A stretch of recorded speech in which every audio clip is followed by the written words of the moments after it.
Semujunganda nga tonnafuuka member of parliament kukuyita MOP omulimo gwe wali ki?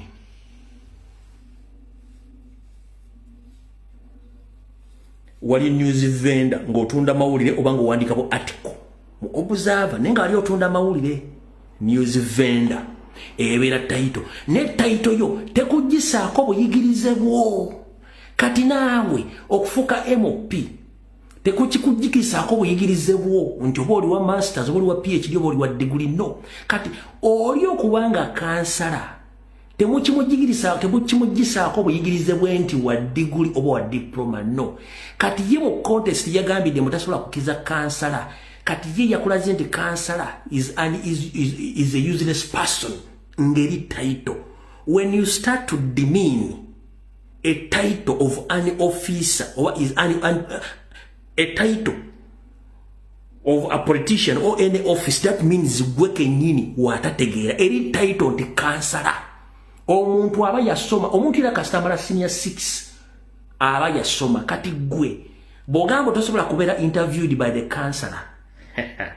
Counselor yakuba mu kibiina ki yodi bere wesebufugoza nyirako nganda banga omusajja ate kubanga ayina degree oba ayina diploma. Gwe walanyonyodeka abantu obuyigirize bwolina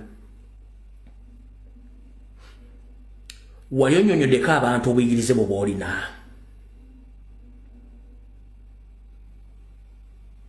ngwefuula nnyo abantu bategeera buli kimu ng'oyogera ossa abantu wansi ate mwena akaze kamu kaako gyereegerera abantu mulowooza mbu tebategeera mulemolooza temutegeera tosobola kutegeera era tulitegeera waweewa tasikeegi okomentinga ku General Museveni expenditure yabisigadde tebikwatako mu Uganda.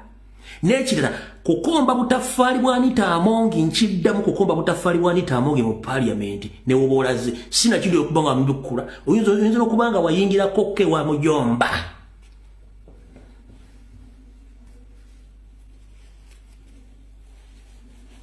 gemirimu gyo oteekeddwa n'okubanga wayingira ke wa mujomba mu nkola ya Anita Amongi gye tumanyi obulungi. Muba MP bonna gwosinza okutambula bukyanga Anita Amongi afuuka speaker gwasinza okutambula mu nsi yonna.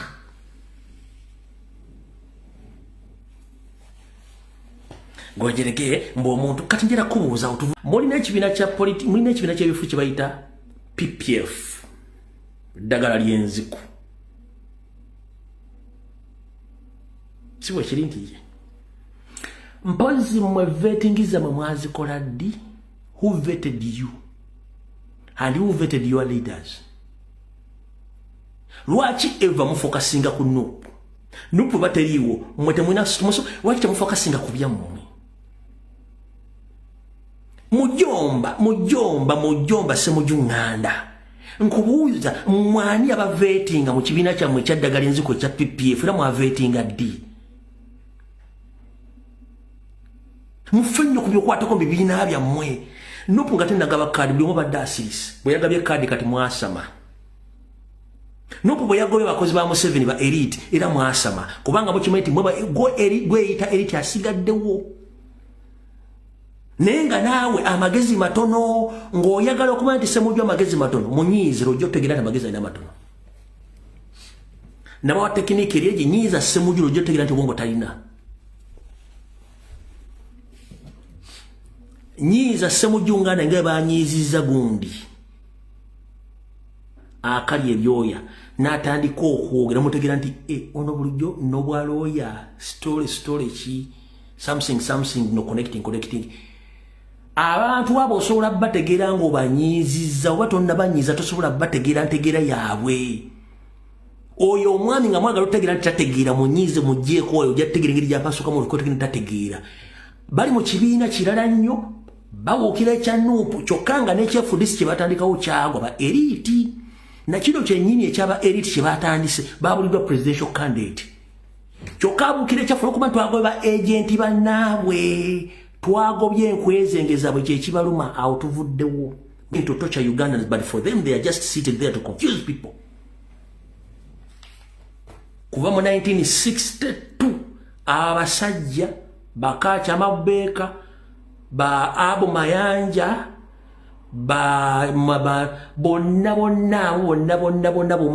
bali mu positioni. Ba ino mabasoma. Nga mu government basobola genda yo.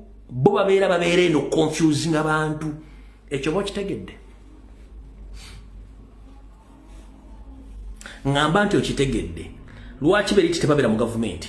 Beriti eva babeera mu opposition. Lwaki? Eyefula nti amanyi naye yefula nti yali atembeya mawulire ku street oyo eyayita Eriti Ssemujju jukira naye wakabano weri emijaba naye wakabano. What have you done in Kira? Nothing. And if I may ask Kamboze, for the good 15 years plus you've spent in that parliament, what have you tabled in that parliament? What have you done for the Kira voters who voted you for 15 years?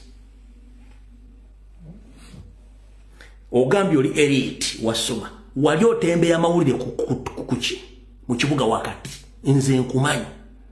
You had nothing. Ngolumu n'enjala ogisiiba. Ng'owandika bu article mu Observer. Owulira Segirinya ali mo valuable mu bulamu bw'abantu mu Uganda ne mu Kawempe North. Gwe toli valuable mu Kawempe mu Kira. Kubanga mu parliament y'ogamente oli Eriti njagala ombuulireyo olunaku lw'oyimirira ku parliament floor neetebolinga bill ng'eyamba omuntu w'Ekira ng'eyamba Munnayuganda. Ajirira gindeetere wano.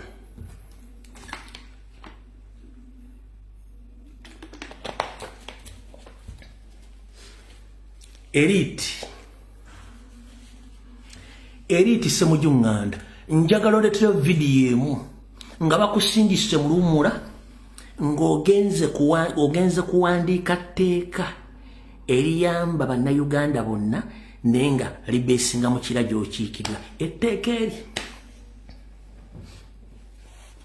gwe Eriti